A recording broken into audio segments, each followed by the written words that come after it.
माझ्यासाठी देव म्हणजे माझी आई आहे.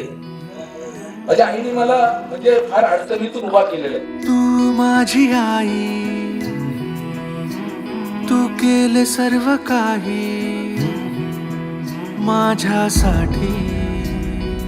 मी संभाजी रूपाताई दिलीपराव पाटील निलंगेकर. माई माऊलीची माया,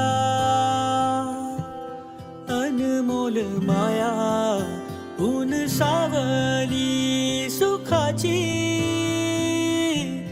ममतेची छाया तुला आठवतो, मनी साठवतो, दिसे आसवात ही तू मला.